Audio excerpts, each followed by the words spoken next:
님, 새날을 열어주시고 새로운 은혜를 허락하심에 감사를 드립니다.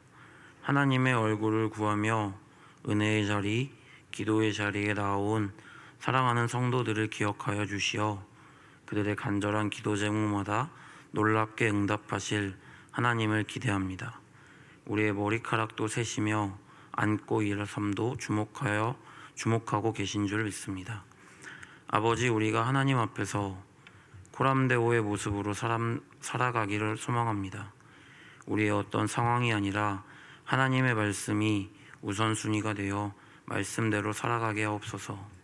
이 시간 성령 하나님을 초청합니다.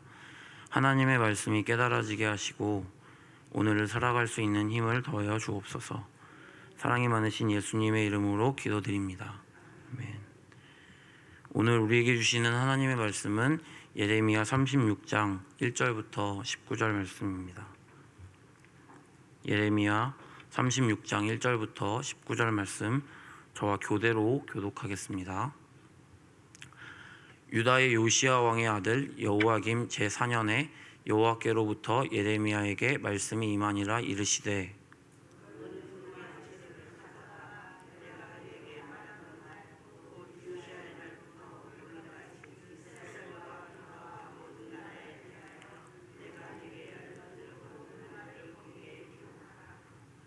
유다 가문이 내가 그들에게 내리려 한 모든 재난을 듣고 각기 악한 길에서 돌이키리니 그리하면 내가 그 악과 죄를 용서하리라 하시니라.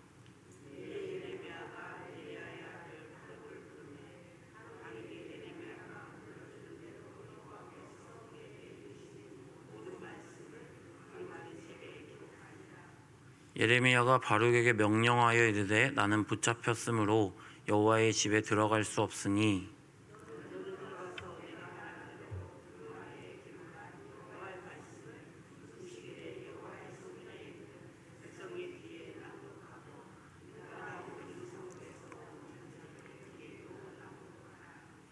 그들이 여호와 앞에 기도를 드리며 각기 악한 길을 떠나리라. 여호와께서 이 백성에 대하여 선포하신 노여움과 분이 크니라.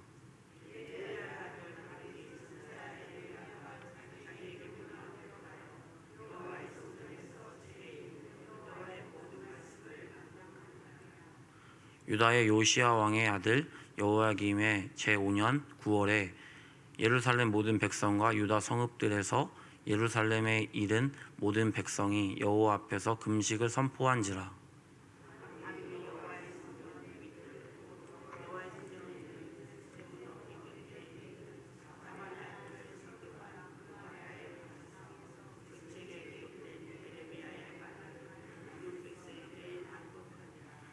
사반의 손자요 그마랴의 아들인 미가야가 그 책에 기록된 여호와의 말씀을 다 듣고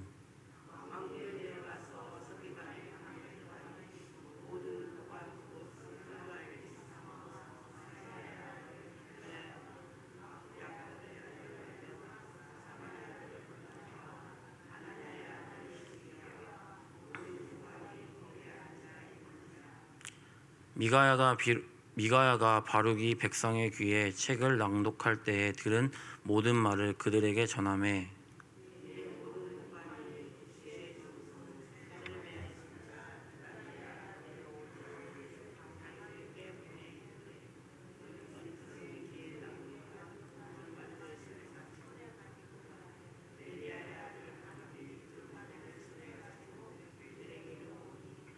그들이 바룩에게 이르되, 앉아서 이를 우리 귀에 낭독하라. 바룩이 그들의 귀에 낭독하매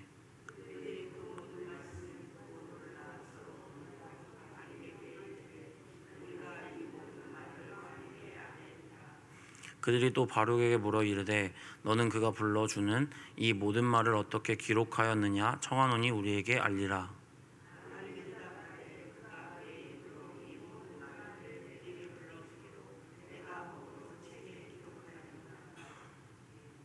이에 고관들이 바룩에게 이르되, 너는 가서 예레미야와 함께 숨고 너희가 있는 곳을 사람에게 알리지 말라 하니라. 아멘. 할렐루야. 새벽 기도에 오신 여러분을 주님의 이름으로 축복합니다. 우리가 듣고 있는 하나님의 말씀은 살아있는 말씀입니다. 하나님의 말씀은 성령님을 통해 우리의 심령에 도전을 줍니다. 하나님의 말씀은 그 자체로 에너지를 갖고 있습니다. 물에 열을 가하면 물이 끓어 수증기로 변하고 그 수증기는 기차를 움직일 만한 엄청난 에너지로 변합니다. 하나님의 말씀은 살아있을 뿐만 아니라 우리의 영혼과 접촉되면 놀라운 힘으로 우리의 영혼과 육체를 사로잡습니다. 하나님의 말씀이 방망이가 되어 내리치듯 우리의 영혼을 내리치는 것입니다. 하나님의 말씀이 거울이 되어 우리의 내면을 들여다보게 합니다. 기록된 하나님의 말씀은 말씀 그 자체로 능력이 있음을 고백합니다. 누군가의 설교보다 하나님의 말씀은 그 자체로 황금과 같습니다. 받아들이는 사람이 그 가치를 안다면 귀하게 여기게 됩니다. 하나님의 말씀을 귀히 여기시고 삶의 기준으로 마음에 새기시고 사시기를 주님의 이름으로 축복합니다. 하나님의 말씀은 황금인데요. 목회자의 설교는 모래와 황금이 섞여 있습니다. 왜냐하면 하나님의 말씀을 전하지만 목회자의 생각이나 가치관이 반영되어 있기 때문입니다. 그래서 사랑하는 성도님들이 목회자들의 설교를 들을 때에 성령님과 교제하면서 물어보셔야 합니다. 그래서 하나님이 주시는 말씀이 무엇인지 왜곡된 말씀이 없이 하나님의 진리이신 그 말씀만을 붙잡을 수 있기를 주님의 이름으로 축복합니다. 히브리서 4장 12절 13절을 읽어보면요. 하나님의 말씀은 살아있고 힘이 있으며 어떤 날칼보다도 날카로워서 사람 속을 꿰뚫어 혼과 영을 갈라내고 관절과 골수를 갈라놓기까지 하며 마음에 품은 생각과 의향을 가려냅니다. 하나님 앞에서는 아무것도 숨길 수 없고 모든 것이 그의 눈앞에 벌거숭이로 드러나 있습니다. 우리는 그의 앞에 모든 것을 드러내 놓아야 합니다. 우리가 하나님의 말씀을 듣고 읽고 묵상할 때 성령님께서 각자의 마음 가운데 찾아가 주셔서 레마의 말씀으로 깨닫게 하심을 믿습니다. 각자에게 깨닫게 하신 말씀 가운데 겸손한 말씀으로 하나님 앞에 순종하시는 사랑하는 성도님들 되시기를 주님의 이름으로 축복합니다. 오늘 본문의 말씀 1절부터 3절 말씀을 같이 읽겠습니다. 유다의 요시야 왕의 아들 여호야김 제4년에 여호와께로부터 예레미야에게 말씀이 임하니라. 이르시되 너는 두루마리 책을 가져다가 내가 내게 말하던 날 곧 요시야의 날부터 오늘까지 유다와 모든 나라에 대하여 내가 내게 일러준 모든 말을 거기에 기록하라. 유다 가문이 내가 그들에게 내리려 한 모든 재난을 듣고 각기 악한 길에서 돌이키기 그리하면 내가 그 악과 죄를 용서하리라 하시니라. 요시야 왕의 아들 여호야김 제4년 주전 605년경에 하나님의 말씀이 예레미야에게 임하였습니다. 하나님께서 예레미야에게 그가 처음 선지자로 사역을 시작한 때인 요시야 왕 제13년 주전 628년경에부터 현재까지인 여호야김 4년 주전 605년까지 23년 동안에 하나님의 모든 예언의 말씀을 두루마리에 기록하여 유다 백성들에게 들려주라고 말씀하십니다. 그 목적은 유다 백성들이 그 예언의 말씀을 듣고 악한 길에서 돌이켜 하나님께 돌아와 회개하기 위해서였습니다. 그리고 하나님께서는 그들의 죄악과 허물을 용서해 주시고 싶어 하셨습니다. 하나님께서는 마지막까지 최선을 다해 하나님의 백성들에게 하나님께 돌아올 것을 말씀하십니다. 하나님께서는 하나님의 백성들에게 재앙을 내리지 않고 복을 주시기를 원하시는 분이십니다. 하나님께서는 지금도 살아서 역사하십니다. 지금도 모든 것을 통해서 찬양을 통해서 그리고 읽는 말씀을 통해서 듣는 설교의 말씀을 통해서 또 우리의 삶 가운데 벌어지는 모든 상황들을 통해서 하나님의 품으로 다시 돌아오기를 원하십니다.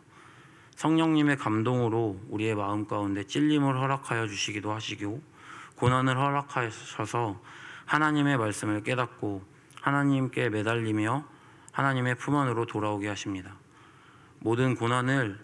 그런데 모든 고난을 하나님께서 주셨다라고 믿는 것은 약간은 위험할 수 있습니다. 왜냐하면 자신이 그런 선택을 해서 당연한 결과로 찾아온 것인데 그것을 하나님께서 주셨다고 오해할 수 있기 때문입니다. 하지만 무슨 일이 생기든 좋은 일이든 그것이 좋지 않은 일이든 그 상황을 통해서 하나님께서 나에게 무엇을 배우게 하시는 것인지 깨닫게 하시는 것인지를 하나님께서 여쭈어보는 것은 굉장히 지혜로운 모습입니다. 고난의 유익은 하나님께 항복하게 되는 것입니다. 어떻게 할지 모르는 일이 발생하게 되면 우리는 자신의 한계를 느끼게 됩니다. 그러면 자신이 갖고 있었던 교만한 것들을 내려놓고 모든 것을 통치하시는 하나님께 모든 것을 맡겨드릴 수 있게 됩니다.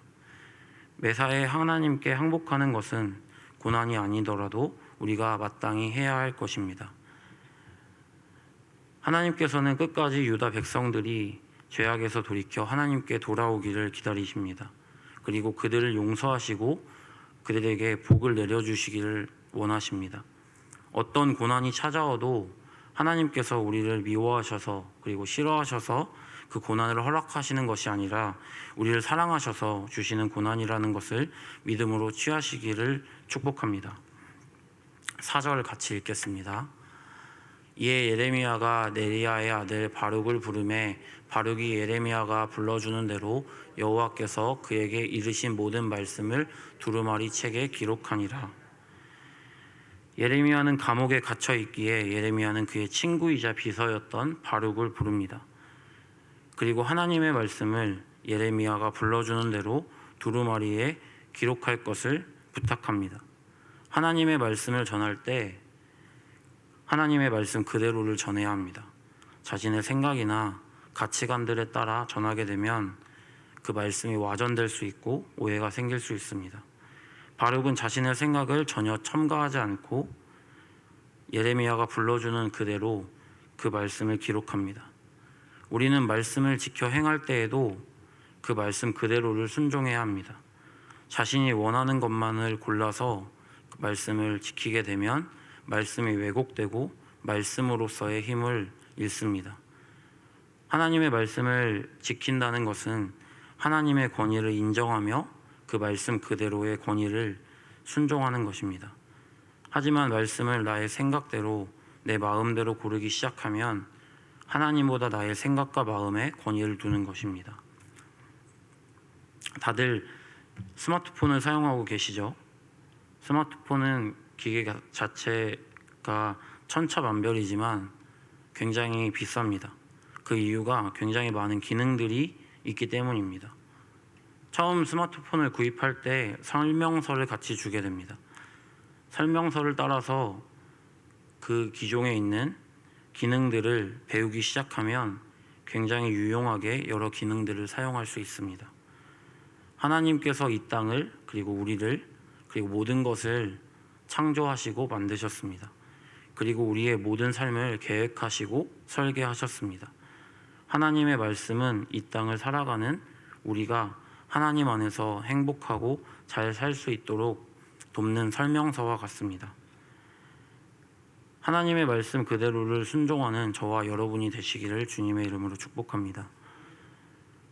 하나님의 말씀은 그 이유를 다 알 수 없지만 말씀하신 그대로를 살아내게 되면 하나님께서 주시는 은혜와 축복을 누리며 살 수 있습니다. 5절부터 7절까지 읽겠습니다. 예레미야가 바룩에게 명령하여 이르되 나는 붙잡혔으므로 여호와의 집에 들어갈 수 없으니 너는 들어가서 내가 말한 대로 두루마리에 기록한 여호와의 말씀을 금식일에 여호와의 성전에 있는 백성의 귀에 낭독하고 유다 모든 성읍에서 온 자들의 귀에도 낭독하라. 그들이 여호와 앞에 기도를 드리며 각기 악한 길을 떠나리라. 여호와께서 이 백성에 대하여 선포하신 노여움과 분이 크니라. 예레미야는 바룩에게 자신이 붙잡혀 있기에 기록한 하나님의 말씀을 갖고 성전에서 낭독할 것을 부탁합니다. 하나님의 말씀은 말씀 그 자체로 능력이 있습니다. 그래서 그 말씀이 선포되어질 때에 놀라운 힘을 갖게 됩니다. 하나님의 말씀이 선포되어질 때 그 말씀을 들으면 성령님께서 각자의 마음 가운데 감동을 허락하여 주십니다. 하나님께 기도하러 온 신실한 백성들의 마음과 입을 주장하셔서 악한 길에서 돌이켜 하나님께 돌아가게 결단하게 됩니다. 8절 말씀 읽겠습니다. 네리야의 아들 바룩이 선지자 예레미야가 자기에게 명령한 대로 하여 여호와의 성전에서 책에 있는 여호와의 모든 말씀을 낭독하니라. 바룩이 예레미야의 명령대로 여호와의 성전에서 기록된 하나님의 모든 말씀을 낭독합니다. 그는 성전에 모인 백성들의 귀에 들리게 크게 소리내어 말씀을 읽습니다. 바룩은 예레미야의 명령대로 순종합니다. 바룩과 하나님과의 관계 사이에 지금 예레미야가 있는 것인데요. 예레미야의 명령대로 바룩은 순종합니다. 바룩은 하나님의 권위를 그리고 하나님께서 세우신 질서를 인정하면서 예레미야의 말씀에 순종하는 것입니다. 하나님께서 우리 교회에는 담임 목사님을 우리의 권위자로 세워주셨습니다. 담임 목사님께서 어떤 것을 말씀하실 때 우리는 하나님의 권위를 인정하는 마음으로 담임 목사님의 말씀에 순종해야 합니다. 우리의 생각과 우리의 이해와 맞지 않아도 그 말씀에 순종하여 그 권위 아래에 들어갈 때에 하나님께서 주시는 평안과 행복을 누리게 됩니다. 권위 아래에 들어갈 때, 권위 아래에 놓일 때 가장 안전한 것을 느낄 수 있습니다. 바룩이 예레미야의 말씀을 순종할 때 성전에는 굉장히 많은 사람이 있었습니다. 많은 사람들에게 심판의 메시지를 전하는 것이 어려울 수 있었습니다. 왜냐하면 하나님의 말씀을 좋은 마음으로 받아들이면 그것은 황금같이 되지만 하나님의 말씀을 거절하게 되면 그것은 잔소리로 들릴 수 있기에 바룩은 주저했을 것입니다. 하지만 바룩은 예레미야의 명령을 하나님의 명령으로 인식하며 그대로를 순종합니다. 사람들의 귀에 들리게 힘껏 소리내어 기록된 말씀을 읽습니다. 하나님의 말씀을 그대로 순종할 때 우리의 삶 가운데 하나님이 주시는 능력이 나타납니다. 주시는 말씀이 느껴질 때 깨닫고 결단하는 마음을 주셨을 때 자신의 생각대로 가감하지 않고 말씀 그대로를 순종하시기를 주님의 이름으로 축복합니다. 11절 말씀입니다. 사반의 손자요 그마랴의 아들인 미가야가 그 책에 기록된 여호와의 말씀을 다 듣고 12절 왕궁에 내려가서 서기관의 방에 들어가니 모든 고관 곧 서기관 엘리사마와 스마야의 아들 들라야와 엘라단과 사반의 아들 그마랴와 하나야의 아들 시드기야가 모든 고관이 거기에 앉아 있는지라. 13절 미가야가 바룩의 백성의 귀에 책을 낭독할 때에 들은 모든 말을 그들에게 전하매 바룩이 하나님의 말씀을 읽을 때에 낭독할 때에 사반의 손자인 그마랴의 아들인 미가야가 그 책에 기록된 여호와의 말씀을 다 들었습니다. 그리고 자신이 들었던 것을 모든 고관이 앉아있는 방에 들어가 서기관의 방에 들어가 그곳에서 전하게 됩니다. 14절부터 19절까지 읽겠습니다. 이에 모든 고관이 구시의 증손 셀레마의 손자 느다냐의 아들 여후디를 바룩에게 보내 이르되 너는 백성의 귀에 낭독한 두루마리를 손에 가지고 오라. 네리야의 아들 바룩이 두루마리를 손에 가지고 그들에게 오니 그들이 바룩에게 이르되 앉아서 이를 우리 귀에 낭독하라. 바룩이 그들의 귀에 낭독하매 그들이 그 모든 말씀을 듣고 놀라 서로 보며 바룩에게 이르되 우리가 이 모든 말을 왕에게 아뢰리라.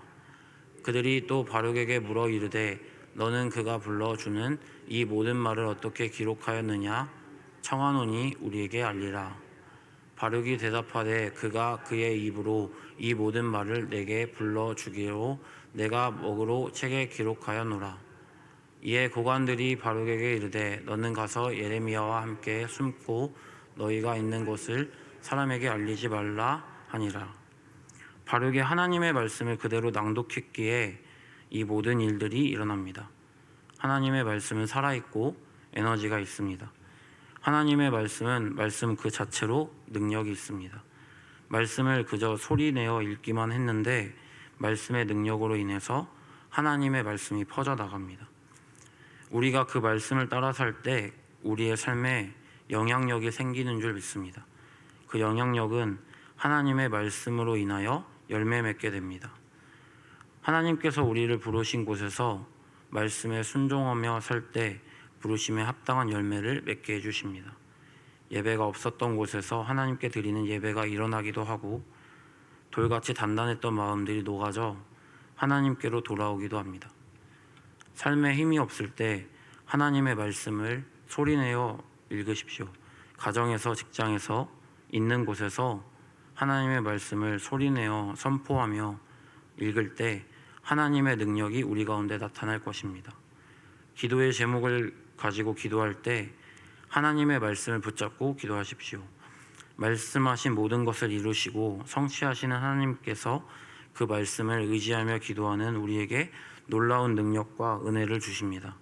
이번 한 주도 말씀으로 승리하시기를 주님의 이름으로 축복합니다. 기도드리겠습니다. 사랑과 은혜가 풍성하신 하나님, 매일 찾아와 주시고 말씀으로 깨닫게 하시니 감사를 드립니다. 하나님의 말씀을 그대로 순종하기 원합니다. 우리에게 담대한 마음을 주셔서 말씀에 순종하는 삶을 살기 원합니다. 하나님의 말씀이면 우리의 생각도 마음도 기대하는 것들까지 다 내려놓고 하나님의 말씀을 따라가게 하옵소서. 시냇가에 심은 나무에 잎사귀가 마르지 않는 것처럼 말씀에 뿌리 내려 우리의 삶에 주님이 주시는 풍성함을 누리게 하옵소서. 밤이나 낮이나 하나님의 말씀을 묵상하게 하옵소서. 그래서 하나님의 말씀이 넓어지고 깊어지게 되는 역사가 있게 하옵소서. 이번 한 주도 말씀으로 순종할 때 승리를 얻게 하여 주옵소서. 우리를 사랑하시고 성령의 충만함을 허락해 하시는 예수님의 이름으로 기도드립니다.